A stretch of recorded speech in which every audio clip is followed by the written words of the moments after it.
ጤና ይስጥልን የከበረ ሰላምታችን ከቃል ስፖርት ዩቲዩብ ቻናል ለውድ አድማጮቻችን ሁሉ ይድረስ ብለናል። ከሀገር ቤት እስከ ባህር ማዶ ለዚህም ሰዓት ለእናንተ ውድ አድማጮቻችን መርጠን ያሰናዳንላችሁን ስፖርታዊ ጥንቅሮች በቅደም ተከተል የምናጋራችሁ ይሆናል።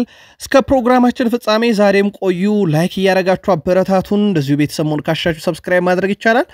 ሐሳብ አስተያየታችሁን በሐሳብ መስጫ ሳጥናችን ላይ እንደዚሁ ልታሰፍሩልን ትችላላችሁ።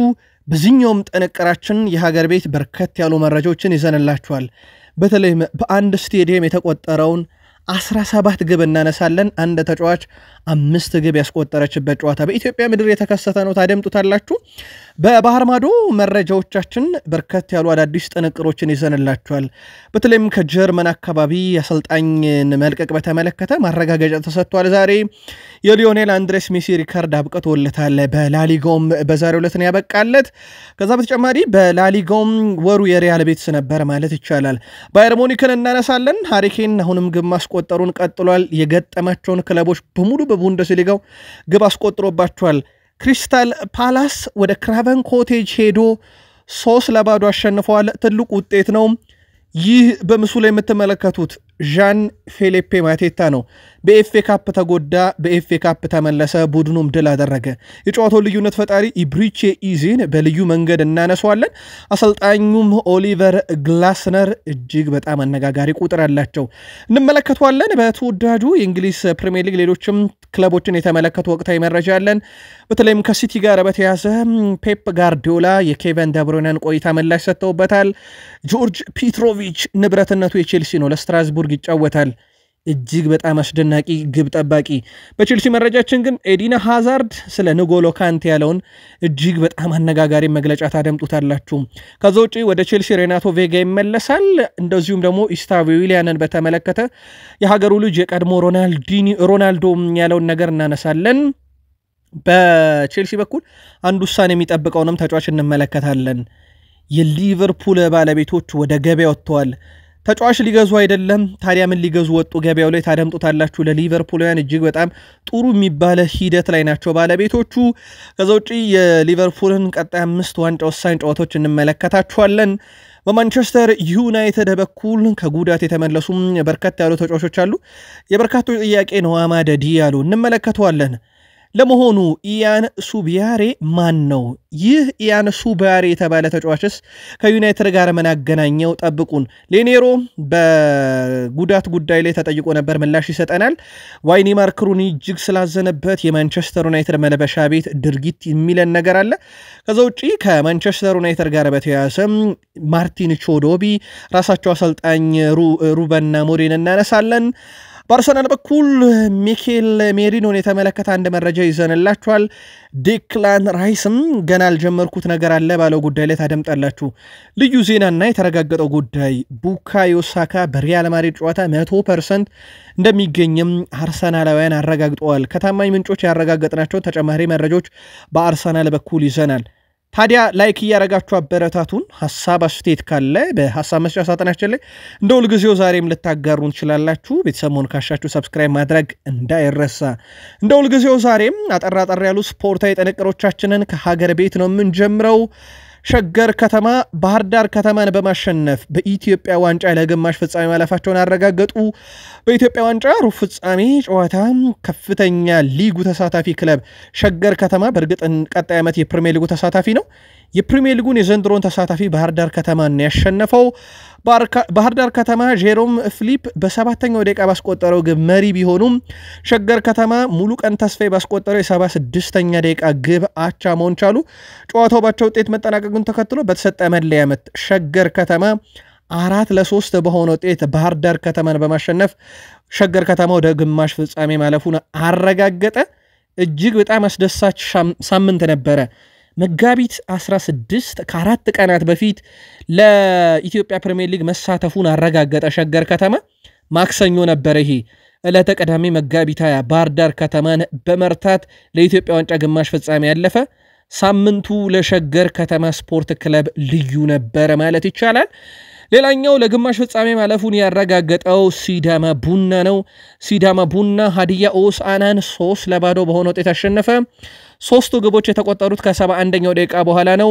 ሀብታሙ ታደሰ 71ኛው ደቂቃ፣ ብርሃኑ በቀለ 81ኛው ደቂቃ፣ ይገዙ ቦጋለ 86ኛው ደቂቃ ላይ የሲዳማ ቡናን 3 የማሸነፊያ ግቦች አስቆጥሯል። ስለዚህ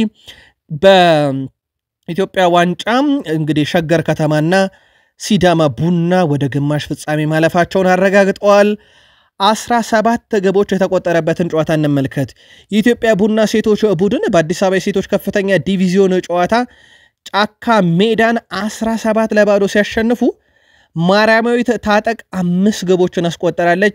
ሴማዊ ያሬድ 3 ግቦችን አስቆጥራ ሃትሪክ ሰርታለች። ወርቅነሽ ፋኖ፣ ጽዮን ፍስሐና ሳራ ጆርጋ 2 ግቦችን ሲያስቆጥሩ ነጻነት ሲሳይ፣ ወይንሸት ፋሮ፣ ሰላማዊት ስማቸውና እንደዚሁም ደግሞ ቀሪዎቹን ግቦች በራሳቸው መረብ ላይ ያስቆጥረውታል።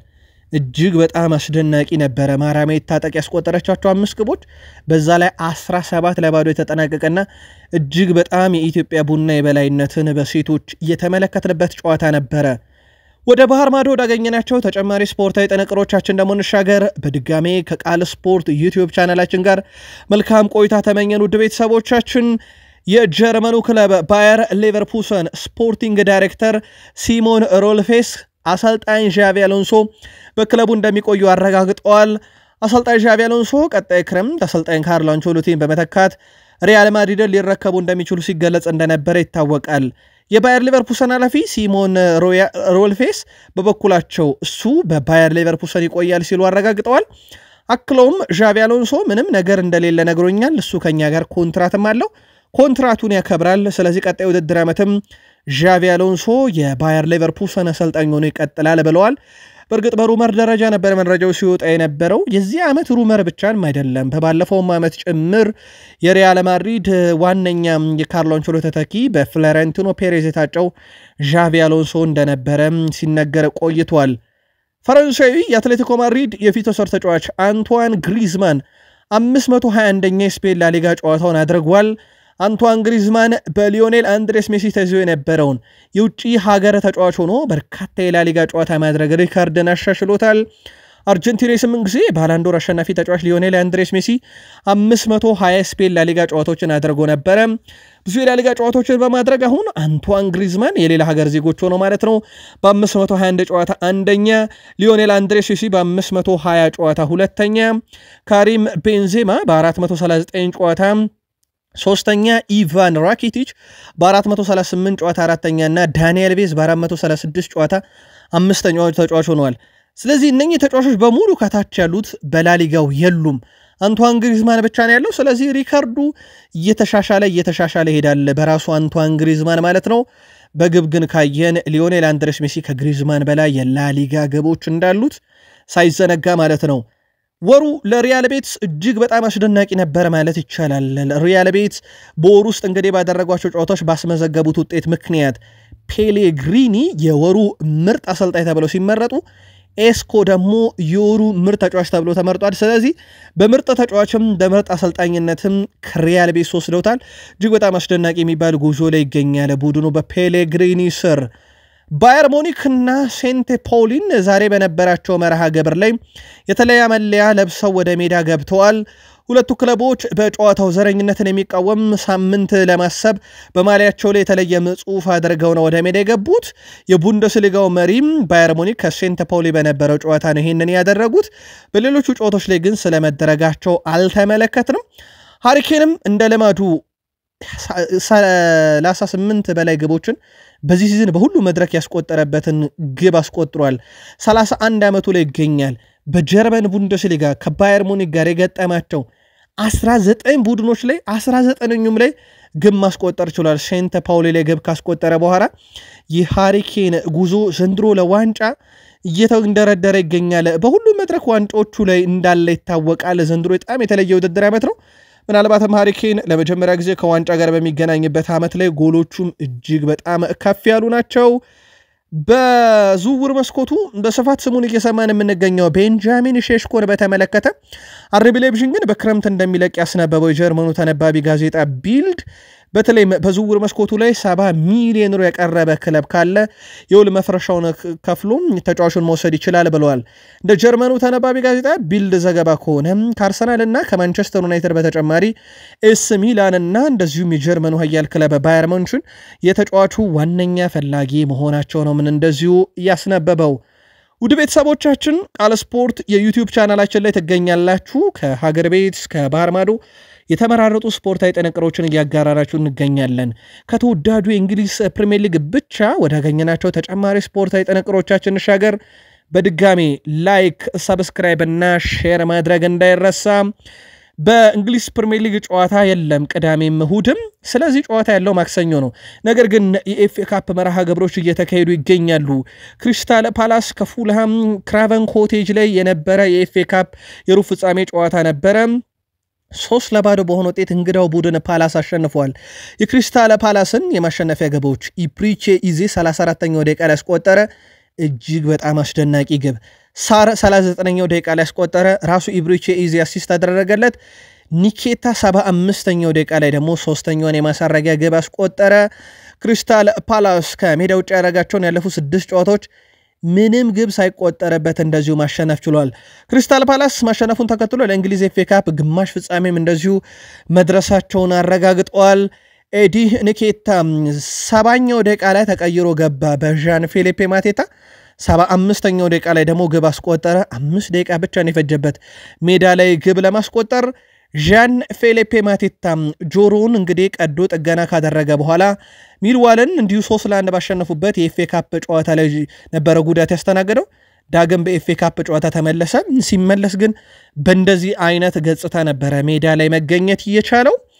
ሰኞ ዕለት የመጀመሪያውን ግብ ለእንግሊዝ ብሔራዊ ቡድን አስቆጠረ ኢፕሪቼ ኢዜ። ዕለተ ቅዳሜ ደግሞ እጅግ አስደናቂ የምትባል ግብ ከፍጹም ቅጣት ምት መምቻው ሳጥን ውጪ ፉልሃም ላይ አስቆጠረ። ሳምንቱ ለኢፕሪቼ ኢዜ ጥሩ ይመስላል።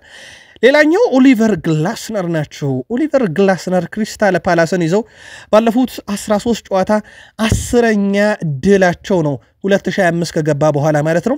ወደ ዌምብሌ እንደሚያቀኑ አረጋግጧል። በዛ ላይ ደግሞ እጅግ በጣም ለየት የሚያደርገው ነገር ባለፉት 6 ጨዋታ ሌስተር ሲቲን 2-0፣ ዌስትሃምን 3-2፣ ዩናይትድን 2-0 እንደዚሁ በካራቦ ካፕም 2-0 አሸንፏል።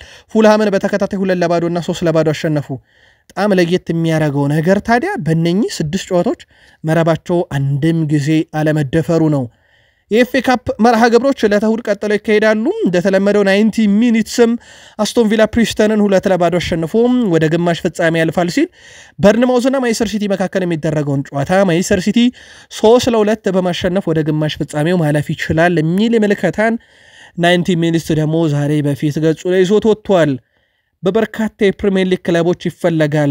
የቀድሞ የዩናይትድ የአካዳሚ ውጤት ጆናታን ዴቪድ 2020 ላይ ዩናይትድን ከለቀቀ በኋላ በሊል ያለፉትን 5 ዓመታት አሳልፏል። በአመቱ መጨረሻም ከኮንትራት ነፃ ይሆናል። አሁን ላይ ፈላጊዎቹ በፕሪሚየር ሊግ ብቻ ኒውካስል ዩናይትድ፣ ቶትንሃም፣ ዌስትሃም ዩናይትድ፣ አርሰናል፣ ቼልሲ፣ ማንቸስተር ዩናይትድ እና ሊቨርፑል ስማቸው በስፋት እየተያዘ ይገኛል።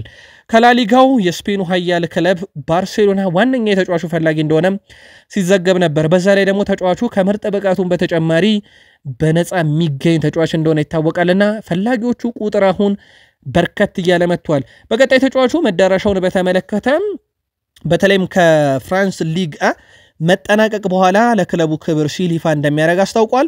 ሊል ያቀረበለትን ኮንትራትም እንደማይፈርምና ተጫዋቹ ግን ወደ ሌሎች ክለቦች እንደሚያመራ አስቀድሞ እንደዚሁ የተረጋገጠ ጉዳይ ነበረ። አልናስር ትልቅ ገንዘብ ይዞ ዳግም ወደ ፕሪሚየር ሊጉ ይመጣል። ተረኛው ደግሞ አሁን መሐመድ ኩዱስ ከዌስትሃም ዩናይትድ ነው። ኩዱስ በቀጣይ ክረምት ላይ ዌስትሃም ዩናይትድንም የመልቀቅ ዕድሉ ሰፊ ነው እየተባለ ነው። ታዲያ ረብጣ ብሮቹን በአውሮፓ ክለቦችና ተጫዋቾች ላይ እያፈሰሰ የሚገኘው የሳውዲ ፕሮ ሊግ ተሳታፊው ክለብ አልናስር 84 ሚሊዮን ዩሮ ለመሐመድ ኩዱስ ማቅረባቸው እየተዘገበ ይገኛል። በቀጣይም ከዌስትሃም ዩናይትድ ጋር ድርድር ያደርጋሉ ተብሎ ይጠበቃል። ተጫዋቹ ስሙ የሳላህ ተተኪ ይሆናል በሚል ከሊቨርፑል ጋር እንደዚሁም የቡካዮ ሳካ ተተኪ ይሆናል በሚል ከአርሰናል ጋር በስፋት ይያዝ እንደነበረ ይታወሳል። በእርግጥ ተጫዋቹን ለማምጣት አርሰናሎች ጥረት አድርገው ነበረ። ወደ ዌስትሃም ዩናይትድ ከመምጣቱ በፊት ትልቅ ገንዘብ መጠየቁን ተከትሎ ነበረ በአያክስ አርሰናሎች ከዝውውር ውጭ የሆኑት። አሁን ግን ረብጣ ብሮችን የሚያፈሰው የሳውዲ ፕሮ ሊግ ክለብ አልናስር 84 ሚሊዮን ዩሮን ይዞ መጥቷል። የመቀበል እድላቸውን ከፍተኛ ነው እየተባለ ይገኛል። በአስቶን ቪላ በኩል የአስቶን ቪላው ዳይሬክተር ሞንቺ ሐሳባቸውን አጋርተዋል። በቀጣይ ክረምት ላይ ትልቅ ዝውውሮችን ማድረግ እንፈልጋለን። ክለባችን አስቶን ቪላን በትልቅ ውድድሮች ላይ ይሳተፋል። ስለዚህ በምንሳተፍባቸው ውድድሮች ላይ ከትልቅ ክለቦች ጋር መፋለም እንዲያግዘን ወጣትና ለቡድኑ ረጅም ጊዜ ማገልገል የሚችሉ ተጫዋቾችን ማምጣት እንፈልጋለን ብለዋል። የሪያል ማድሪዱ አርዳ ጉለር ደግሞ ዋነኛ እቅዳቸው መሆኑን ነው እንደዚህ ያስነበቡት። ከዛ በተጨማሪም ክለብ ውስጥ እንግዲህ ሊለቁ ይችላሉ ስለተባሉት ኦሌ ዋትኪንስም ተጠይቀው ነበረ። ጉዳዩን በክረምት እናጠረዋለን ሲሉ ምላሽ ሰጥተው አልፈውበታል። በርነማውዝ ኬፓ አሪዛባላጋን ዝውውር ቋሚ ማድረግ ይፈልጋል ተብሏል። እንደሚታወቀው በውሰት ይገኛል። ንብረትነቱ የቼልሲ ነው። 1 ዓመት ቼልሲ ያስፈርመው ነው። ባለፈው ክረምት እንግዲህ በነፃ ዘንድሮ ላለማጣት ሲል ለበርነማውዝ የሰጠው ከሪያል ማድሪድ ጋር የአውሮፓ ሻምፒዮንስ ሊግ እና የስፔን ላሊጋን ያነሳው ኬፓ አሪዛባላጋ በበርነማውዝ ቋሚ ማድረግ ፍላጎት እንዳለ ነው ኮንትራቱን እየተዘገበ የሚገኘው።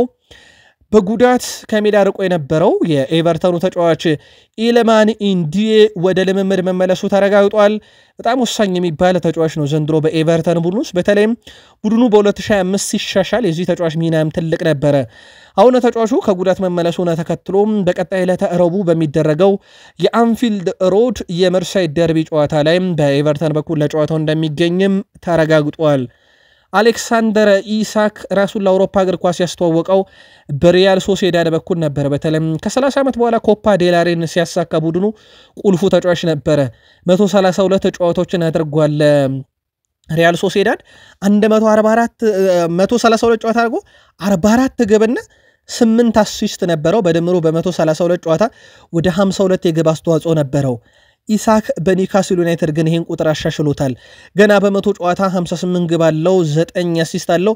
በአጠቃላይ በ100 ጨዋታ ወደ 67 የሚጠጋ የግብ አስተዋጽኦ አለውና ከሪያል ሶሴዳድ በታች ጨዋታን አድርጎ በኒውካስል ዩናይትድ በ100 ጨዋታ 58 ግቦች ላይ ደርሷል። አስደናቂ ጊዜን እያሳለፈ ነው። የካራባኦ ካፕ የዘንድሮ አሸናፊ ቡድን ውስጥ ትልቅ ሚና ከነበራቸው የኒውካስል ተጫዋቾች አንደኛው ነበረ። ግብም እንዳስቆጠረ በጨዋታው ይታወቃል። የማንቸስተር ሲቲው አለቃ ጆሴፍ ፔፕ ጋርዲዮላ ክረምት የሚጠናቀቀው የኬቨን ደብሮይናን ኮንትራት በተመለከተ በክለቡ ይቀጥላል ወይንስ ይለቃል የሚል ጥያቄ ጠይቀው ነበረ።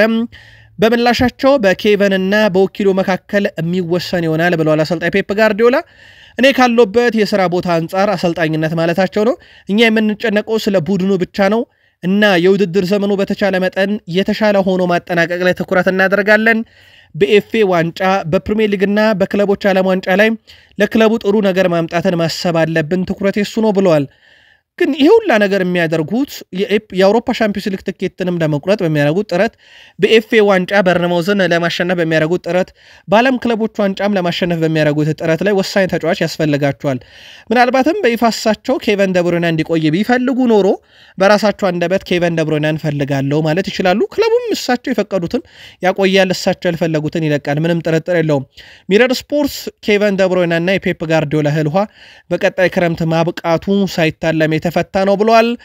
ጆርጅ ፔትሮቪች በአውሮፓ 5 ታላላቅ ሊጎች ካሉ ግብ ጠባቂዎች በሙሉ ብዙ ኳሶችን በመንካትና በማቀበል ቀዳሚ ቢሆንም አንድም ጊዜ ለግብ የሚያመራ ስህተት አልሰራም። የግብ ጠባቂ ንብረትነቱ የቼልሲ ነው። ለስትራስቡርግ እየተጫወተ ይገኛል። በቀጣይ ዓመት እንግዲህ ከፊሊፔ ጀርገንሰር ጋር በቁጥር 1 ግብ ጠባቂነት ይፋለማል ተብሎ ይጠበቃል። ኤንዞ ማሬስካም ግብ ጠባቂውን ወደ ቡድኑ ያመጡታል ተብሎ ይጠበቃል። እጅግ በጣም አስደናቂ የሚባል የውድድር ዓመትን ግን ዘንድሮ ከስትራስቡርግ ጋር እያሳለፈ ይገኛል። ኤዲን ሃዛርድ ስለ ንጎሎ ካንቴ ይናገራል። ስለ ንጎሎ ካንቴ ብዙ ማውራት አያስፈልግም፣ ምክንያቱም ስለሱ የማያውቅ ሰው አለ ብዬ አላምንም። ነገር ግን በቼልሲ አብረን ስንጫወት አንዳንድ ነገሮች በጣም ያስገርሙኛል። በተለይ ሜዳ ውስጥ 2 ቦታ ያየሁት ላይ ይመስለኛል ብሏል። አንድ ጊዜ በግራም ስዞር አለ፣ ከዛ በኋላ ከሆነች ቅጽበት በኋላ ወደ ቀኝም ስዞር ንጎሎ ካንቴ አለ። በሜዳ ውስጥ 2 ያየሁት አሊያም ደግሞ ከመንታው ጋር እየተጫወትኩላ እስኪ መስለኝ ድረስ ነበረ። እጅግ በጣም አስደናቂ ተጫዋች ሲል አወድሶታል። ቀደም ባለው ስፖርታዊ መረጃችን ንጎሎ ካንቴ 34ኛ የልደት በዓሉን በዛሬው ዕለት እያከበረ መሆኑን ነግረናችሁ ነበረ። ሬናቶ ቬጋ እንደታሰበው አልሆነም። በዩቬንቱስ ቤት በቂ ድልም እያገኘ አይደለም። ስለዚህ የቱሪን ቆይታው ደስተኛ እንዳልሆነ ተዘግቧል። በመሆኑም እንግዲህ የቱሪኑ ክለብ ዩቬንቱስ የተጫዋቹን ኮንትራት እንደማያራዘም ተረጋግጧል። እንደ ጋዜጣ ዴሎ ስፖርት ዘገባም ከሆነ ተጫዋቹ በቀጣይ ክረምት ላይ ወደ ስታንፎርድ ብሪጅ እንደሚመለስም አረጋግጧል። ሮናልዶ ናዛሪዮ ዴሌማም ስለ ኢስታቪዮ ዊሊያን ሐሳቡን አጋርቷል። ይህ ወጣትና እጅግ በጣም ታለንት ያለው ተጫዋች ነው። በእርግጠኝነት ቀጣዩ ላሚን ያማል በአውሮፓ እንደሚሆን እርግጠኛ ነኝ። ገና 17 ዓመቱ ነው። በፓልሜራስ ቤት ያሳየውን ነገር በቼልሲ ደግመዋል። የዓለም ክለቦች ዋንጫን ቼልሲን ቢቀላቀልና ራሱን በደንብ ቢያሳይ ደስ ይለኛል። በፓልሜራስም ቢጮት ግን ችግር የለውም ብሏል። ግን በአውሮፓ ውስጥ ቀጣዩ ላሚን ያማል እንደሚሆን አልጠራጠርም። በቼልሲ ቤትም ህይወት ይቀነዋል ሲል ዛሬ ሐሳቡን አጋርቷል። ጀደን ሳንቾን በተመለከተ ፋብሪዚዮ ሮማኖ አንድ መረጃን አጋርቷል። በተቀሩት 9 የፕሪሚየር ሊግ ጨዋታና ቼልሲ ከተጓዘበት የኮንፈረንስ ሊግ ጨዋታዎች የጀደን ሳንቾ ብቃት ከተሻሻለና በጨዋታ ላይ ትልቅ ለውጥ የሚያመጣ ከሆነ ቀጣይ ዓመት በቼልሲ ይቆያል። ካልሆነ ግን አትጠራጠሩ፣ ቼልሲ 5 ሚሊዮን ፓውንድ ቅጣቱን ከፍሎ ለማንቸስተር ዩናይትድ ተጫዋቹን ይመልሳል ብሏል። ዛሬ ፋብሪዚዮ ሮማኖ ታማኙ ሰው ይዞት የወጣው መረጃ ነው። ኤፍኤስጂ ግሩፕ በሊቨርፑል ቤት ባለቤት እንደሆኑ ይታወቃል። ወደ ገበያው ወጥተዋል። ወደ ገበያው ወጡት ግን ተጫዋች ለመግዛት አይደለም፣ ለሊቨርፑል እህት ክለብ ለመግዛት ነው። ለሊቨርፑል እህት ክለብ ለመግዛት ታዲያም ወደ ስፔን ያቀኑት የስፔን ሁለተኛ ዲቪዥን የሚጫወተውን ማላጋን እንደተመለከቱ ይነገራል። በነገራችን ላይ በስፋት ከሊቨርፑል ጋር ስሙ እየተያዘ የሚገኘው ዲያን ሁይሰን በማላጋ ያደገ ተጫዋች ነው። እናም አሁን ማላጋን ለመግዛት ድርድር ላይ መሆናቸው ተረጋግጧል። ይህት ክለብ መኖሩ ብዙ ጥቅም አለው። ለአብነት ያክል እንደማሳየ ቼልሲን እንውሰድ። ቼልሲ ስትራስቡርግ የሚባል እህት ክለብ አለው። ስለዚህ ቼልሲ ወጣትና እንደዚሁም ደግሞ ከአውሮፓ ውጭ ያሉ አብዛኞቹን ተጫዋቾች ሲገዛ በቀጥታ ለስትራስቡርግ ነው በውሰት የሚሰጠው። በዛ የአውሮፓ ነገር ኳስ ይለማመዳሉ፣ የመጫወቻ ደቂቃንም ያገኛሉ። ከዛ በኋላ ቼልሲ ለዋናው ቡድን ያመጣቸዋል ማለት ነው። ወይም ደግሞ ቼልሲ የሚፈልጋቸውን ተጫዋቾች ኮታ ከተቸገረ በስትራስቡርግ በኩል ያስፈርማቸዋል። ከዛ በኋላ ተጫዋቾቹን ያቆያል ማለት ነው ከሌሎች ክለቦች ተፎካክሮ። ከዛ በኋላ ለቼልሲ ወይም ከስትራስቡርግ ይገዛል ወይም በውሰት ለቼልሲ እንዲጫወቱ ያደርጋል። ይህንን ስትራቴጂ ለመከተል ነው የሊቨርፑል ባለቤቶች ለሊቨርፑል እህት ክለብ ለመግዛት ወደ ገበያ ወጡት።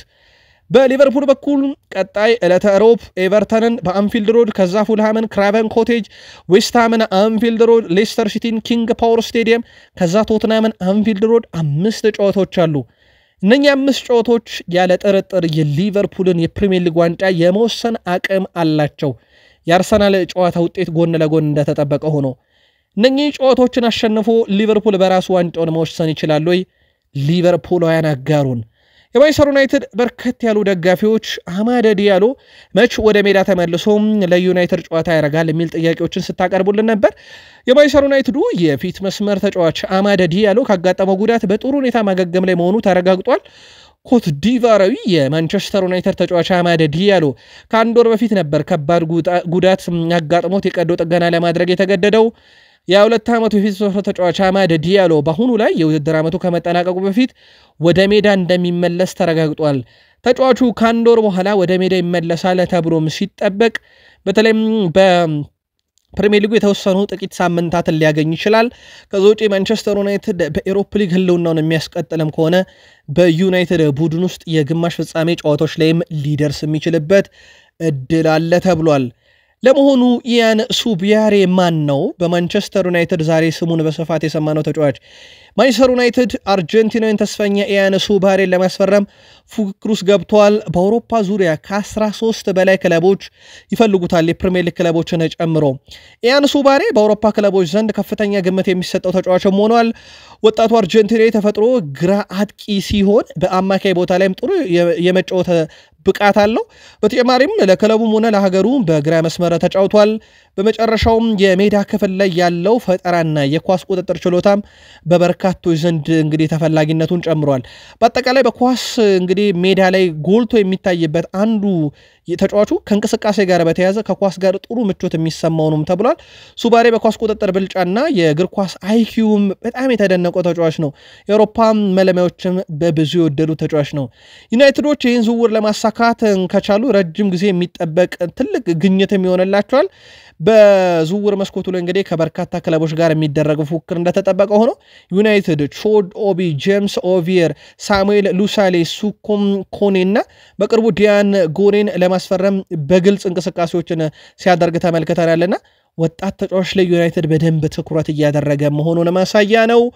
ሌን የሮ አሁን ጥሩ ስሜት እየተሰማኝ ነው፣ ወደ ልምምድ ተመልሻለሁ፣ እርግጠኛ አይደለሁም መች እንደምጫወት፣ ነገር ግን አሁን ላይ ምንም አይነት ህመም እየተሰማኝ አይደለም፣ በማንቸስተር ዩናይትድ አስፈላጊ በተባሉ ጨዋታዎች ላይ ለማገልገል ግን ዝግጁ ነኝ ብለዋል። ዋይኒ ማርክ ሩኒ በመልበሻ ክፍል ገብቶ ስላጋጠመው አንድ ጉዳይ ዛሬ ይናገራል። አስታውሳለሁኝ ማንቸስተር ዩናይትድ ተሸነፈ፣ በቀጣዩ ቀን በልምምድ በሽንፈቱ ማግስት በልምምድ ሜዳ ተገኘው፣ ነገር ግን በዛ ሰዓት ላይ ጥሩ ስሜት አልተሰማኝምና ማይክል ካሪክን ይዤ ወደ መልበሻ ክፍል ሄጄ ነበረ። መልበሻ ክፍል ሲሄድ ጄሲ ሊንጋርድ እና ፖላ ቤሌ ፖግባ ሙዚቃ ከፍተው ሲጨፍሩ ደረስኩባቸው ብሏል። የኛ ትውልድና የነ ፖግባ ሊንጋርድ ትውልድ መሃል እጅግ በጣም ልዩነት አለ። በእኛ ጊዜ ሽንፈት ከገጠመ ቁጣውም ከበድ ያለ ነው።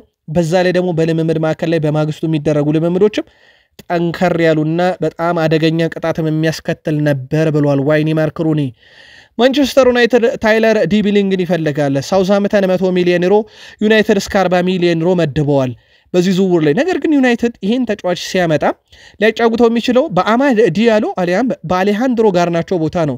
ለመሆኑ ከነኚህ ተጫዋች ጋር ያለው ንጽጽር ምን ይመስላል የሚለውን እንመልከት። ከአሌሃንድሮ ጋርናቾ ጋር ያለውን በቅድሚያ እኔ በሁሉም መመዘኛ ከተመለከት ነው ከአሌሃንድሮ ጋርናቾ በምንም መስፈርት በልጦ አልተገኘም። በዚህ ውድድር ዓመት በማጥቃቱም በመከላከሉም ቁልፍ በማኳስ በማቀበል በአሲስት በድሪብል በብዙ ነገር በመዘኞች በአሌሃንድሮ ጋርናቾ ይበለጣል። ከአማድ ዲያሎም ጋር ካነጻጸር ነው በአንድም ቁጥር አይደርስበትም። በድሪብል ብቻ በተወሰነ ቁጥሮች ይጠጋል። ከዛ ውጭ ግን ከአማድ ዲያሎም የተሻለ ቁጥር የለውም። በሁሉም መመዘኛ በአሲስትም ቁልፍ ኳስ በማቀበል ሶስተኛ የሜዳ ክፍል ላይ ኳስ በማቀበል እንደዚሁ ደግሞ ኳስን ይዞ ረጅም ርቀት በመሄድም ከተጫዋቹ ከአማድ ዲያሎ የበለጠ ቁጥር የለውም። ታዲያ ዩናይትድ 100 ሚሊዮን ፓውንድ የተጠየቀበትን ተጫዋች ማምጣት በ100 ሚሊዮን ዩሮ ይህን ተጫዋች ማምጣት ተገቢ ነው ብላችሁ ታስባላችሁ ወይ? በእርግጥ ዩናይትድ ይህን ገንዘብ የመክፈል ፍላጎት እንደሌለው ታሳቢ ተደርጎ ማለት ነው። የማንቸስተር ዩናይትድ አካዳሚ ኃላፊ ኒክ ኮክስ ስለ ሩበን አሞሪም ተጠይቀው ነበረ። በጣም ተግባቢ ሰው ነው። በስልጠናው ሜዳ አካባቢ በጣም ጥሩ የሚባል ቀረቤታ አለው። እንደዚሁም ከደጋፊዎችም ጋር ጥሩ ቀረቤታ አለው። በጄሰን ዊልኮክስ፣ ዳረን ፍሬቸር እና በሌሎች ከፍተኛ አመራሮችና በሩበን አሞሪም ሰራተኞች በኩልም ጭምር እንግዲህ መተው እኛን ይጎበኙናል። ለዚህም እንግዲህ ወጣት ተጫዋቾች በብዙ መንገድ ራሳቸውን እንዲያሳዩ እያደረጉ ነው ብሏል። አንደኛ ያነሱት ቾድ ኦቢ ማርቲን ነው። እንደዚህ አይነት ተጫዋችን በአካዳሚ ውስጥ ማግኘታችን ለእኛ ጥሩ ነበረ። እናም ይህ ዴንማርካዊ እጅግ በጣም ምርጥ ተጫዋች በመላው አውሮፓ እየተደነቀም ይገኛል። አሁን ለዋናው ቡድን እንዲጫወትም ተደርጓል።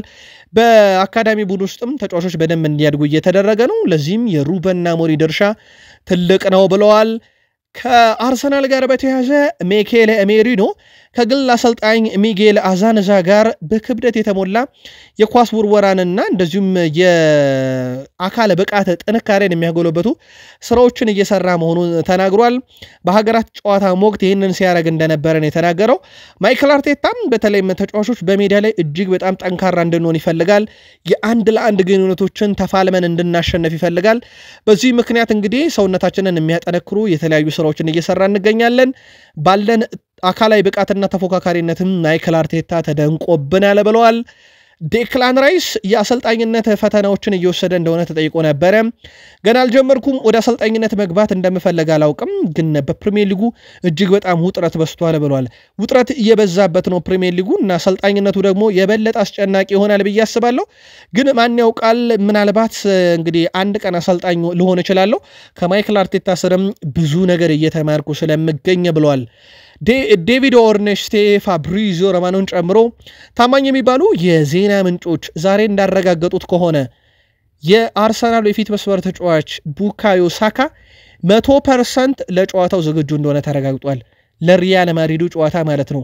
ይህ ደግሞ ለአርሰናል እጅግ በጣም ወሳኝ የሚባል ነው። ትላንትና ልምምድ ባይሰራም ነገር ግን ለጥንቃቄ ተብሎ ነው። ስለዚህ በፉልሃም ጨዋታ ላይ እንግዲህ ማይክል አርቴታ ለጥንቃቄ ላይ ያስገቡት ይችላሉ ተብሎ ይጠበቃል። በማድሪድ ጨዋታ ላይ ግን 100% ተጫዋች ይገኛል ተብሎ ይጠበቃል።